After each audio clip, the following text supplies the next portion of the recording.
Swahili, so I want to say Uhuru and welcome everybody to the second event of the tour for Kunde Speaks, Justice for the 3 Drowned Black Girls. Just some housekeeping things. The bathrooms are over there. There's an exit in the back and the way you came in, and there's food in the back. And we'd like to ask that everyone remain silent for the duration of the event. And if any questions come up at any point, you can write them on the back of your pledge card, and we're going to collect those at some point, and we can read them for a brief discussion when we close. Tonight is dedicated to these 3 girls, Dominique Battle, Laniya Miller, and Ashaunti Butler, all 15 and 16 years old, who were murdered by the Pinellas County Sheriffs Department in St. Petersburg, Florida. These girls should still be alive today, but their lives, like Tamir Rice, Trayvon Martin, Bo Ramsey White, and countless African children and adults, were violently cut short by the police, who murder African people in this country and around the world every single day.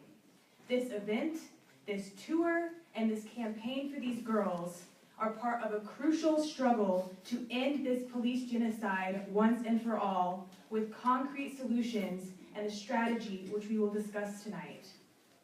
My name is KC Mackey, and I'm the Secretary of the Campaign for Justice for the 3 Drowned Black Girls, as well as a member of the African People Solidarity Committee, the organization of white people created by and accountable to the African People Socialist Party, which leads the Uhuru Movement for African Liberation.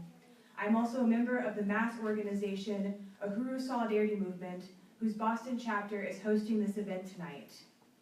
First, I want to thank the Committee for Justice for the 3 Drowned Black Girls for all the incredible work done to fight against the Pinellas County Sheriffs Department and bring this story to light.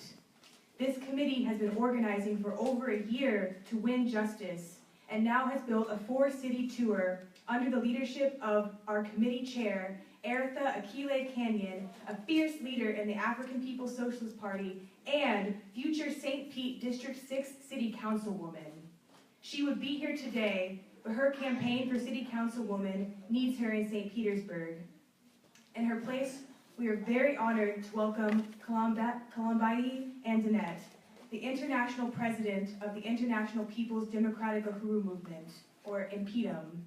IMPEDUM is the mass organization under the leadership of the African People Socialist Party and is the organization that leads this campaign. So it is very important that IMPEDUM is here today.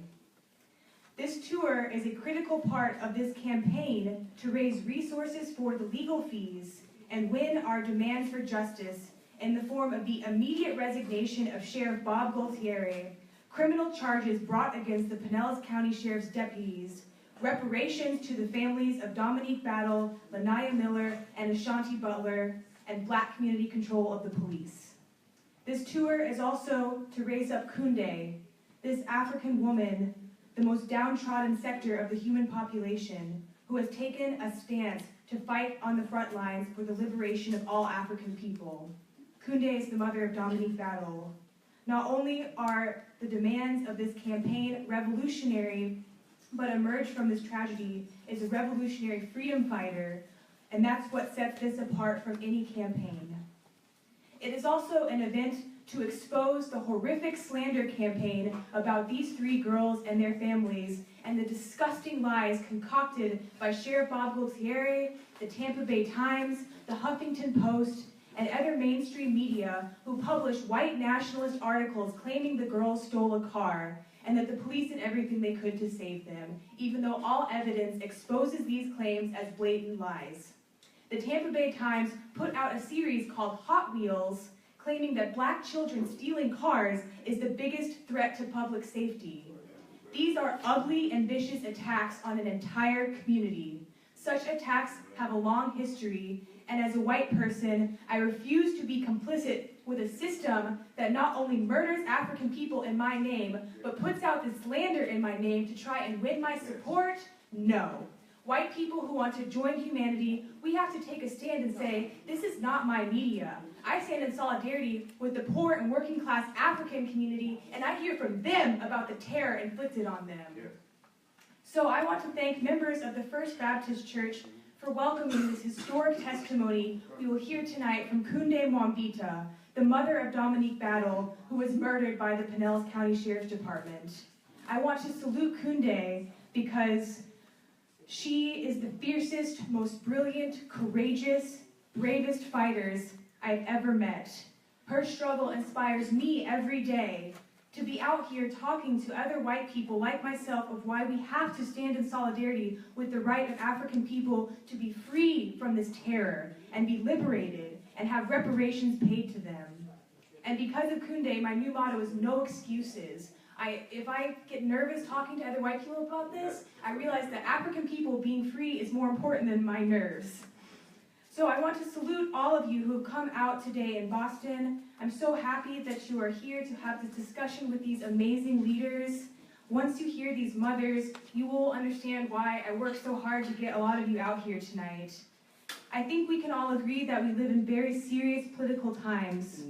We are in the crisis of imperialism. We live in what Chairman Omale Yeshitela calls, and he is the leader of the Uhuru movement and of the African People's Socialist Party, he calls it the uneasy equilibrium, the struggle between the past and the future, the struggle between the system of oppression and the people whose back the system rests on that benefits just a tiny percent while millions of people suffer and struggle to be free.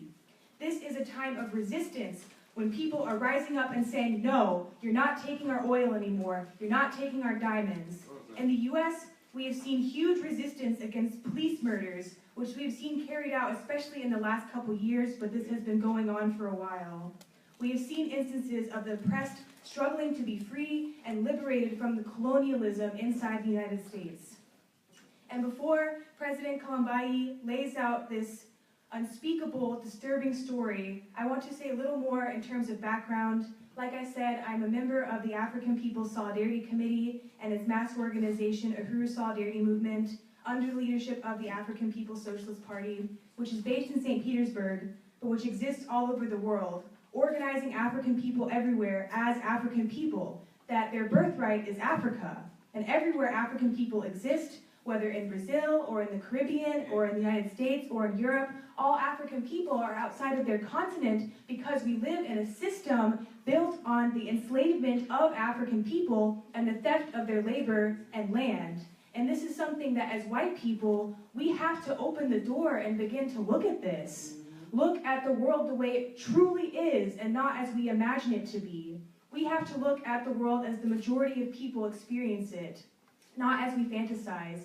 And this is what I have learned under the leadership of the African People's Socialist Party. And I want to say I am a socialist, I am a revolutionary, because I don't think a system built on the enslavement of whole peoples or built on colonialism around the world can be reformed. I think it's gotta go. It's gotta go. Even the earth itself is suffering from imperialism and capitalism that would wipe out whole peoples. It's tried to wipe out indigenous people, African people. Of course it would have no regard for the earth, but we need a world to survive. We need humanity to survive. We have learned from the scientific worldview of the African People's Socialist Party, which is an organization of African workers working very much in the interest of the African working class, that the future of this planet is the victory of black power over white power. We have to understand that we as white people sit on a pedestal of oppression of African, indigenous, and colonized people around the world. And this makes so much sense to me. Why could we come to the US from Europe, poor and oppressed, but now white families have assets at 22 times the wealth of African families? Why is it that what happened to these 3 black girls would never happen to white girls? Why is this? We have to look at how it really happens, not as we want to see it. If we look at our history, then we can see that the United States, Europe, and capitalism itself came into being through the assault on Africa and turning African people into commodities, into human machines forced to labor for free for 600 years. And this is what created the wealth of Europe and America, all at the expense of the rest of humanity. And it has given us white people the ability to aspire to have a house, go to school, travel Europe, make our art, become successful, but all at the expense of somebody else. We are in a period of history where we can come to understand that as white people, our genuine interest lies in complete solidarity with all the other peoples on the planet Earth and not their enemy, what this government puts us at odds with. If we are going to live together as a planet, then we have to come together in solidarity and recognize this truth, this reality. And we have to say reparations are owed, that all white people owe reparations to African people. We can't say that we have solidarity with African people in this country, but we're just going to sit on all the wealth that has and continues to be stolen from all African people whose labor created what this country is, and that we're going to sit on the stolen land of the indigenous people who are forced into concentration camps called reservations, and in many places live to be only in their 40s. Reparations is about real unity. In the Uhuru Solidarity Movement, we know that real unity from white people on the one hand and colonized people on the other must be through reparations. Another important thing we have learned under the leadership of the Uhuru movement, as we have been mandated to go into the white community and organize our families, our friends, the Girl Scouts, is that we've got to organize other white people to look at the world as it really is. And one of the things we've learned from Chairman O'Malley and the science he brings to the world is struggling against racism doesn't do anything.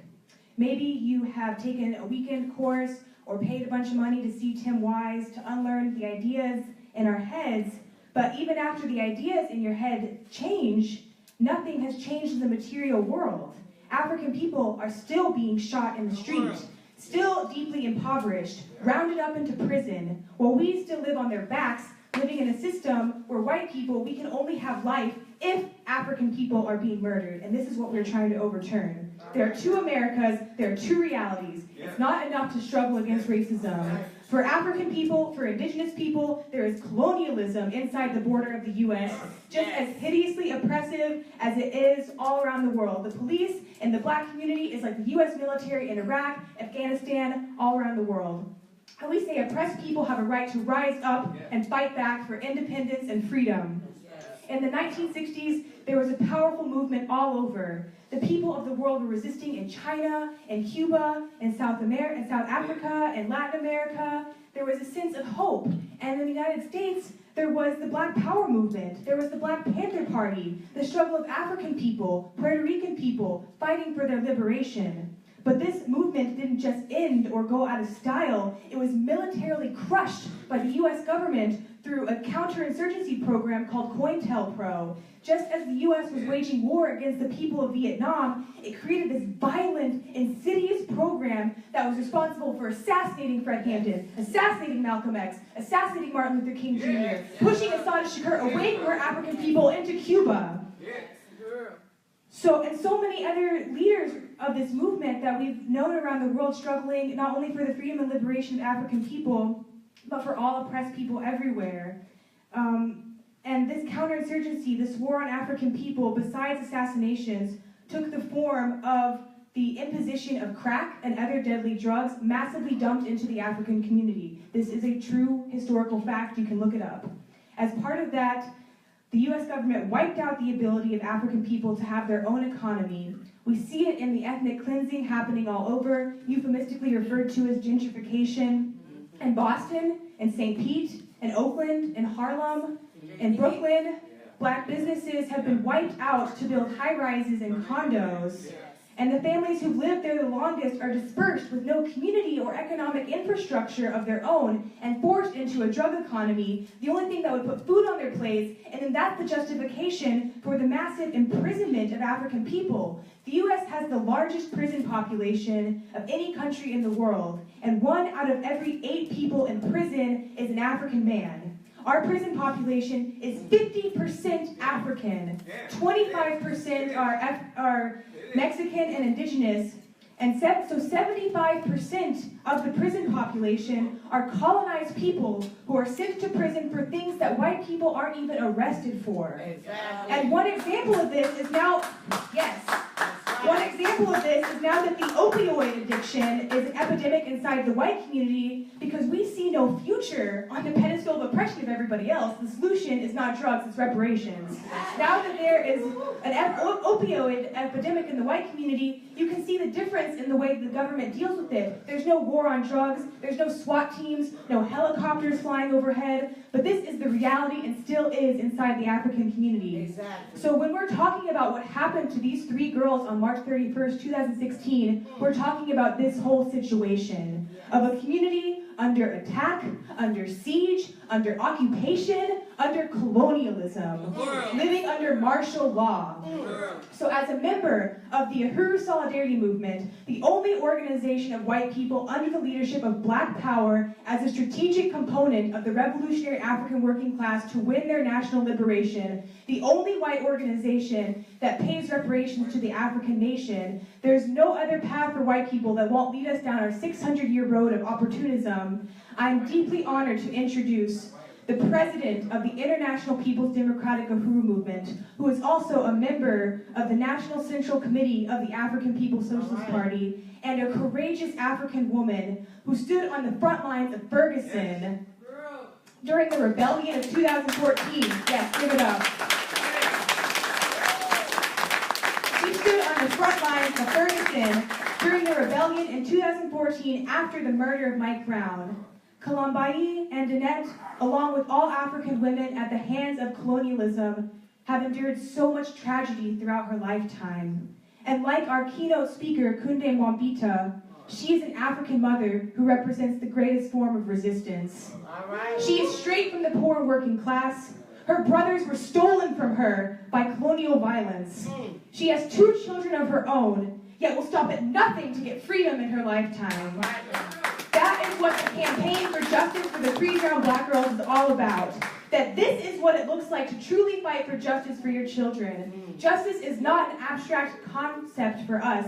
It is shown in our relentless work to crush a system that has imposed such brutal conditions, death, and despair upon African people. This is what it looks like to truly love your children, to fight every day so that one day they can be free. Please welcome Kalambayi Andenet, Uhuru.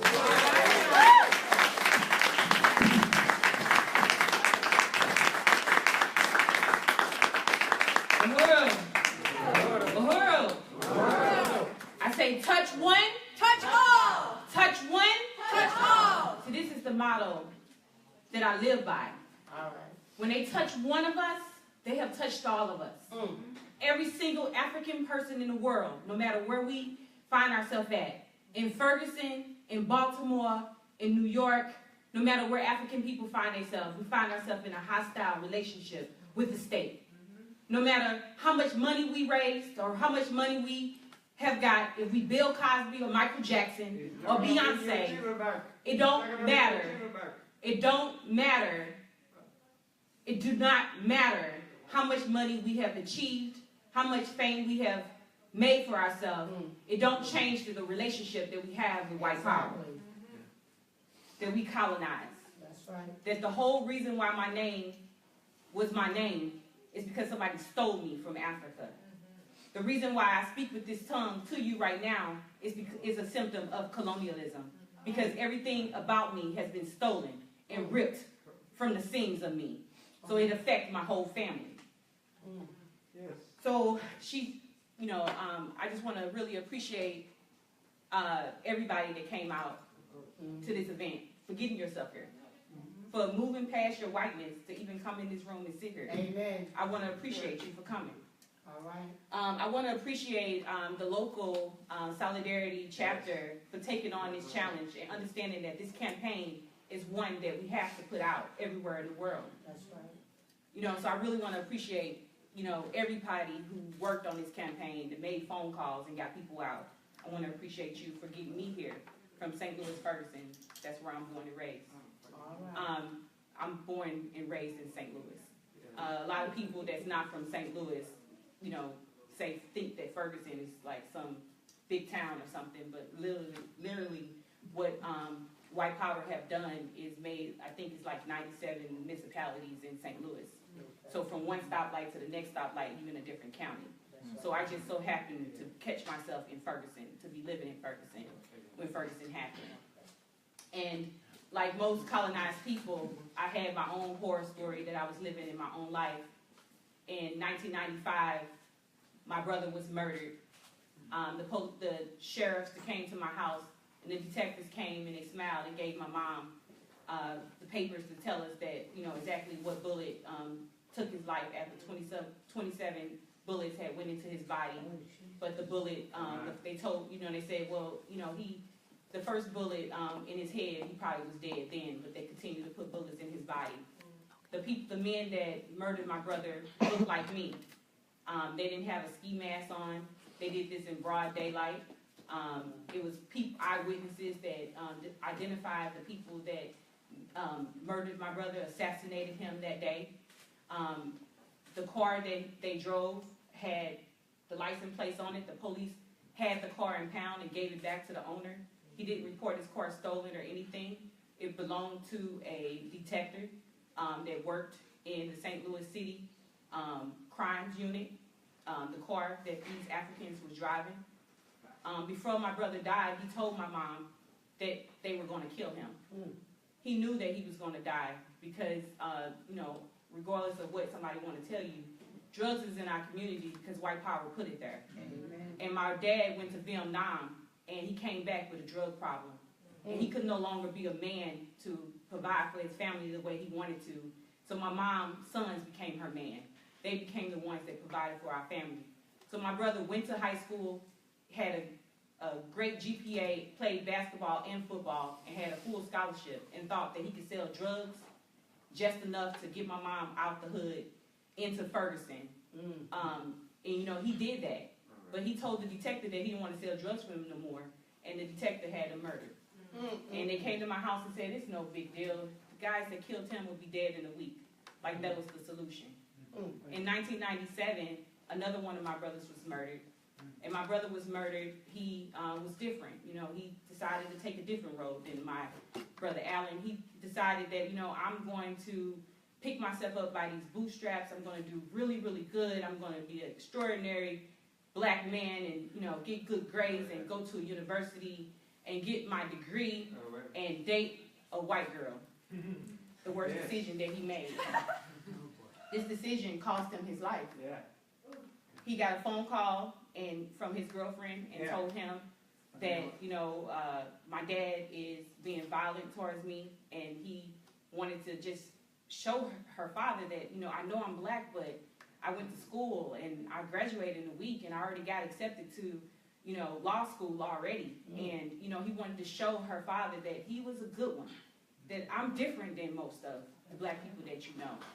And he went to the house, and as soon as the dad came out, he shot my brother directly in the back. I sat in the courtroom, not once, not twice, but 3 times for a juror to come back that didn't look like me. People made my brother violent because he had a brother that got killed 2 years before.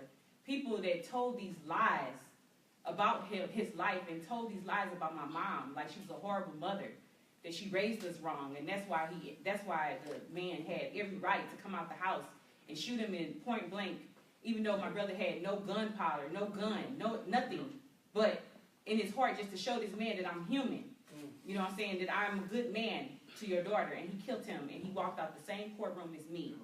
And my dad ended up behind bars because he screamed and said, "Not my son." And he ended up in jail to attempt a court.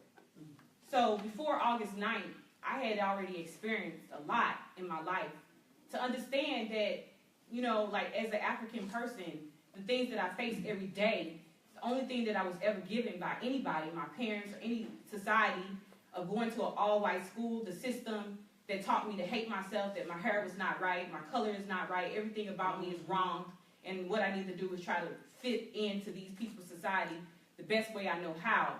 Only thing that I was ever given was Jesus, so that's what I had.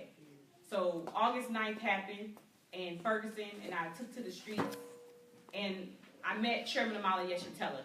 That changed my life. Because for once, I finally had a real solution. Because I know that it's 2 different Americas, just as my comrade had just said. It's 2 different realities. And this reality that I'm sitting up here trying to paint this picture for you, I don't know if you will ever get it. Because you don't know what it means to have everything ripped from you and taken from you. And I know that you probably say, well, I'm not rich. I did work and I didn't have, 3 generations of money, but you're white. You don't understand what it means to be an African person every single day. You don't know what it means to not know how you're going to feed your kids. You don't know how it feels to see people murdered. And then we have to get on TV and say why they life matter and try to explain it to somebody to make it rationalize in your brain. Like, I'm just sick of it and tired of it. So the Uhuru movement was right on point, and it just really helped me to understand. Because my thing was, I'm not trying to create a world where nobody don't. I just want to exist, you know what I'm saying, and not have people foot in my back. I want my kids to be able to go to school and get an education where they are taught the truth about who they are. I want my kids to be able to have a future, but they don't. Regardless of what I tell them, they don't have a future right now. They don't have a future right now. So that's why I'm here today. That's why I'm here being a part of this campaign and standing with my sister, Kunde, because I understand, like I started off saying, touch one, touch all. That the day that they touched it, these 3 girls, March of 2016, they touched me, and they took my daughters. Because you cannot continue to tell me that I have to plead with police officers for sensitivity training, that they just need to be a little bit more sensitive. Or maybe they, somebody go stand in some water and say, well, see, they couldn't say they life. Like, this is not enough. Our babies are at stake. They killing us left and right.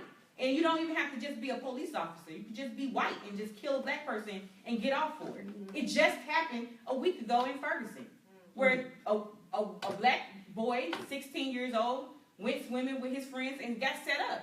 And nobody's in jail. And they made posts and said, we killed that nigga. Whoa. They made posts. Whoa. But the courts are still saying we don't have enough evidence. It's never enough evidence when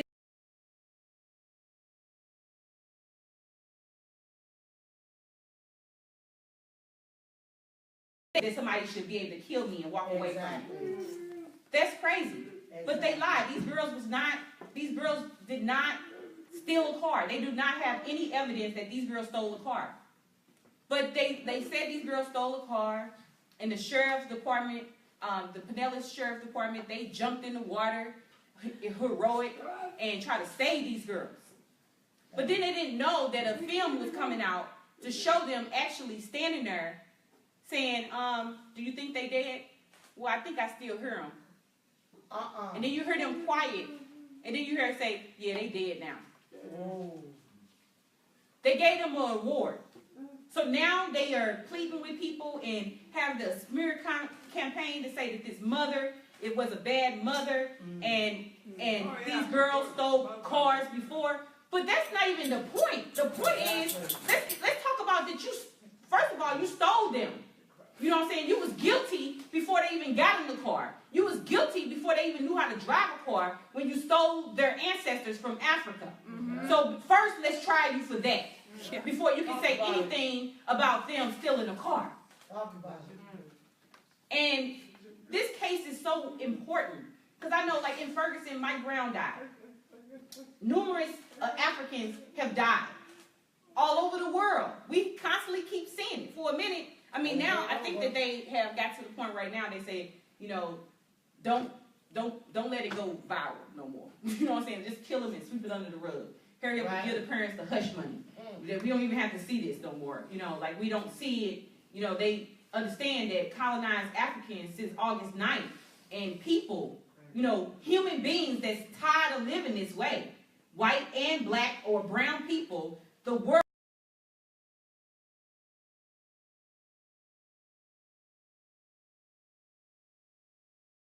that is going to cure the whole system.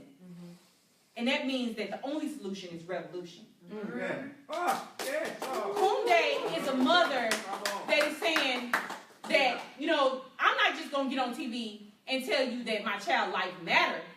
I'm going to get on TV and tell you that you are a robber, you are a thief, you are a looter, and I'm not apologizing for anything. That's not what we see. See, they have used these parents twice. They have used these parents twice. They kill their children, and then they put cameras in front of them, and the parents have to say, please, everybody be peaceful. I just want justice for my child.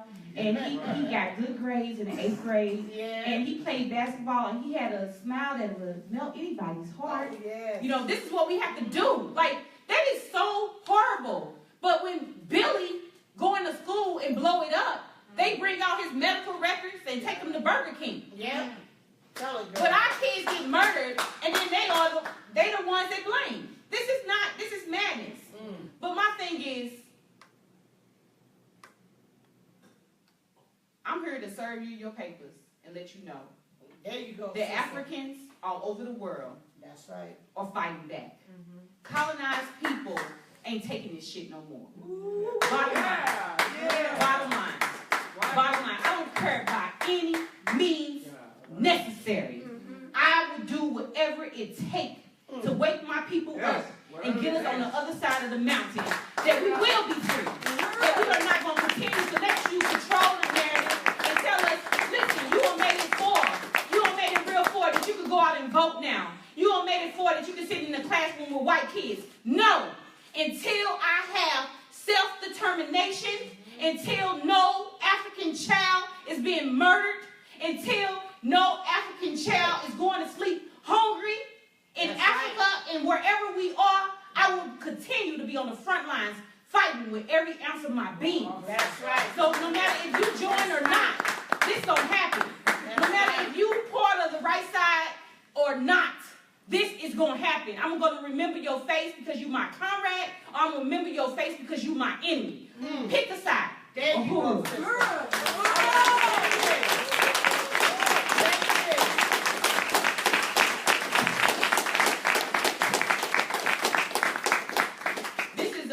This is a very beautiful period to be in. That's right. And as an African woman, I can't sit and just think that men are my only enemy, or even cater, or even have too much time to talk or think about what feminists think about.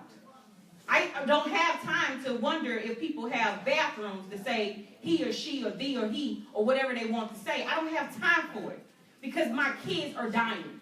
My kids are dying. Yes. My kids are dying. I don't know. I know too many people in my family or people who look like me that live in poverty. And anytime you're dealing with poverty, you're dealing with crime. Yeah. And I don't know if you know, to deal with people that's everybody in your community that look like you, hungry, and would take your meal to feed their family. You know what I'm saying? That's a hard thing. Like, poverty is the worst crime that's done to humanity. That's the worst crime to humanity is poverty. So if you want to talk about what are you saying about horizontal violence, I'm saying that I'm fighting the system that created a world where African people don't know themselves and can pull the trigger every time when it's somebody that looks like us. But when the police, the terrorists that come in our community, the gun never worked because of the propaganda that they push on us every single day. Yes. Well, enough is enough. And I'm going to tell you this. Africans ain't afraid of dying. We ain't afraid of dying. Yeah. Because we've been living with death too long. Death is a real reality to us at an early age. My daughter is 6 years old, and she already have conversations about death. Yeah. Because when we coming out the womb, we already face death. Okay? So we ain't afraid of dying. And I am not against violence. I just want to direct it in the right way. Yeah.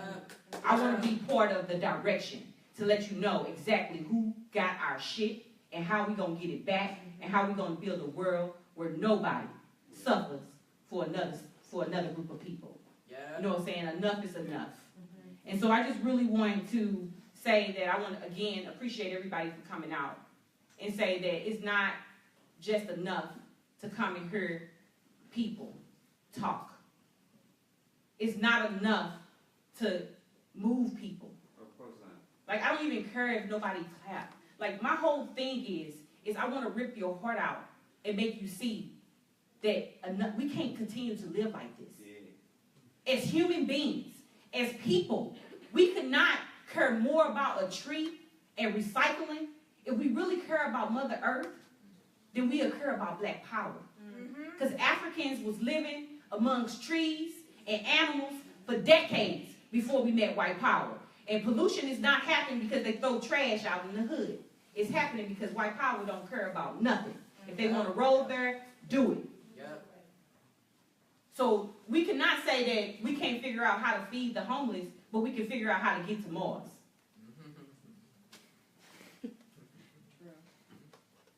Let's use our brains.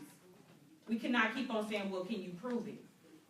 Open your eyes and look at the other world that you're not living in. Some of y'all probably haven't even been pulled over by police before. But I don't know too many Africans that can tell you that they've never been pulled over by police before. Like, this is the reality that Africans live with every day. I've been set out before. I've been homeless. Like, the conditions of this house been in my family for 3 generations. But because they want to move me out, not only did they just want to move me out, they put lead in the water in Flint, Michigan. Like, people don't understand. The people in Flint been fighting gentrification for a long time. These people don't have nowhere else to go. But they got plans to make Flint, Michigan a college town. So since they can't get these people out, then we ain't going to do the proper things to fix the pipes, where every city realized that they can't have them same damn pipes no more. But you know what they telling the people of Flint right now? Where everybody in the world know that they got dirty water. They telling the people, poor working class people, that if you want, they don't even own the house, they rent it from somebody. But you have to put your own pipes in the ground to connect yourself to the clean water. If you can't, then keep drinking dirty water. But then they send their scientists in to study what lead do to humans for the expense of who? It's the same situation when they took African women, and now all of us have the pleasure to go to see OBGYN. Because African women was exploited and cut open and with no, just horrible conditions. For them to understand a woman's womb. Like, it's the same system, But the difference now is, in the 60s, that was a dress rehearsal. We learned a lot. The African People's Socialist Party have 45 years of history of science, of studying revolution, to be cadre, and to understand that enough is enough. And we can't keep on, we ain't gonna move sloppy. That we have to protect our leaders. We understand the economic question. And Kunde is part of, not only a part of EPDM, because we just said you should be a member of EPDM, and we're going to just stamp your name on it and exploit you, like Black Lives Matter do to families. They have events and, say Mike Brown mom's going to be there, and millions of people show up and dump money to Black Lives Matter, and where's they building? Where's their establishments? What have they did for the community? Exactly. Nothing. Okay? But Kunde paid her own membership out of money that she slaved for, working at these plantation jobs, catching the bus with her 5 babies. She paid her own membership because she understood that I got to do this for myself, that we could not put nobody on our back, but we got to fight ourselves. So she paid her own membership. And then she said, no, okay, now I learned something, I understand, but just being a member of the mass organization is not enough. But I got to be cadre. So I seen this mother become cadre, pay her own membership to the African People's Socialist Party, come every single day to cadre development school, where we learned physical and learned so much stuff, science, about what it means to be a revolutionary. Waking up early in the morning, and then getting her babies off to school, and going to a job every single day. Because she said, they not going to kill my baby and think that I don't understand that I'm against a war, that this is war. And if you are at war, you don't go to war as an individual. If you at war, you join the winning team. You get an army of people behind you when you at war. And we at war. So she joined the winning team, the African People's Socialist Party, the Uhuru movement, and became cadre and worked in the office of deputy chair in economic development. Because we ain't waiting for a new world. We're not sitting here twiddling our fingers, wondering when white people gonna give us reparations. We building a new world right now. with you or without you. We building right now. We building right now. We building right now.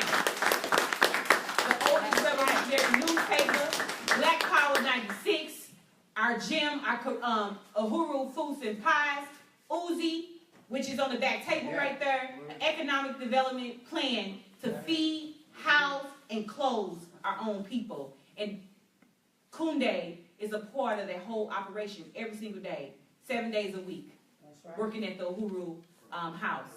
Uhuru. I give you Kunde. Uhuru!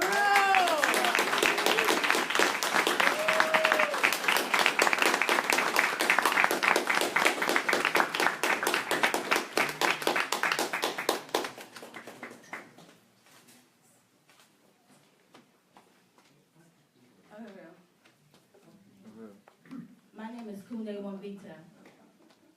Hello. My African name, my rightful name, the name that was given to me, Mother Warrior for Independence. Ooh. And that's exactly where I am. I'm a mother warrior for not just my daughter and her two friends whose lives were taken. They were murdered by the Pinellas County Sheriffs Department on March 31st, 2016 in St. Petersburg, Florida. I'm going to tell you my story. All right. Because on that day, I did not know that my daughters, and yes, I say my daughters, because they hunt together, they play together, they change clothes with each other and do each other's hair. Every day, I seen those girls. So I got up to go to work because I didn't know that they had been murdered. But the news knew at 4 a.m. in the morning. They knew. They were already putting things on TV. Already had things on Facebook. But I didn't know, and I'm the mother. So I continued my regular routine of getting up and getting my children ready for school, making lunch boxes, doing their hair, dropping the youngest two off at daycare, catching 4 buses from one city to the next. They murdered my babies at 4 a.m. that morning. And here it is, 11:30 a.m., and they just showing up at my job to tell me that they murdered my daughters. But they want to question me, asking me where were my kids at, and how did they look, and what did they have on? What was the last time I seen them? But never once, there was no sympathy, nothing. And then the officer looked me in my face, and the only thing he said was, they were dead. Now you tell me, how am I supposed to go on? How am I supposed to pick up the pieces? How do I explain to an 8-year-old and a 1-year-old and the 16-year-old and the 17-year-old that their sister had been murdered? Not only their sister, but the other 2 young girls who were just at the house the night before. And I had to go by bus to pick up my babies to let them know that their sister was no longer with us. And the only thing those officers want to tell me is that we wasn't chasing them. But y'all own dash cam released to the public shows that y'all was going 93 miles per hour behind those girls. And the bumper of the car was totaled. Whoa. And they want to tell me it got that way when they pulled the car out of the pond. I went to high school. I have a high school diploma, I do. Amen. But that don't mean nothing. That's right. Because the intelligence that I have and the mother that I am knew better. And they wasn't going to sit there and tell me those lies. And think that I was going to just sit there and just cry myself to sleep every night. Oh no. I'm mourning my babies. I'm mourning to this day. That's right. And I will mourn them until I go to my grave. That's right. That's right. But justice will be served. That's right. And I don't want your hush money. You can keep it. You can take it and you can shove it up your ass. All right. And I don't want it. What I want is justice. That's right. Y'all are going to jail. Y'all gonna be held accountable for drowning those girls. That's what you did. Yeah. That's right. Y'all sit around and y'all do things in the dark and those things gonna come to the light. That's right. The justice has come. That's right. It's coming. And I'm for here for the fight. It's coming. I be damned as I continue to sit on my Bible and not do anything. And I'm not just fighting for Dominique Battle, Laniya or Ashaunti Butler, but I'm fighting for all African people. Yes. That's right. Children, women, men, all African people, all oppressed people, all Mexicans, all those people that ain't sitting there and put those concentration camps. I'm fighting for all of them. Damn it, I want our land, like our resources, like our coltan, our diamonds, every single resource, our cocoa. You gonna give it back one way or other. And I'm here to fight. If not, Jesus will. I joined the Uhuru movement because they were the only ones out there. They were out there holding press conferences before I even get off the couch to go be attend one. They were out there handing door-to-door flyers down before I could even get off the couch. Talking about putting the true story out there what happened to my babies. They were the only one with the Burning Spirit newspaper telling the right story, what really happened to those girls. What happened to my babies? They were the only one. The St. Petersburg Times and all the other newspapers wanted to sit there and bite up the sheriff's department. Yeah. But, okay, it's fine. Because Yeah. I have my bite. That's right. I have my African people. And not just here in St. Petersburg, not here in the United States of America, but everywhere. In South Africa, in the Bahamas, everywhere. In Paris, France, they are everywhere. And they are joining and fighting for the right. We have the right to house ourselves, to clothe ourselves, and to feed ourselves. That's and right. it's not going to come off from us giving it over to the white man. No. It's going to come from us being a collective, working together, and taking back our shit. Working together, girl. I wrote a speech, but I almost need it. What I need is for each and every one of you to understand that you must commit class suicide. These uppity black folks, these white folks, everybody commit class suicide. Turn it over because you got one line to be on. Yes. And that better be the right side of that line. Because I tell you, when it comes, when this revolution comes, it's coming. I'm coming for that ass. All right, Hoorah!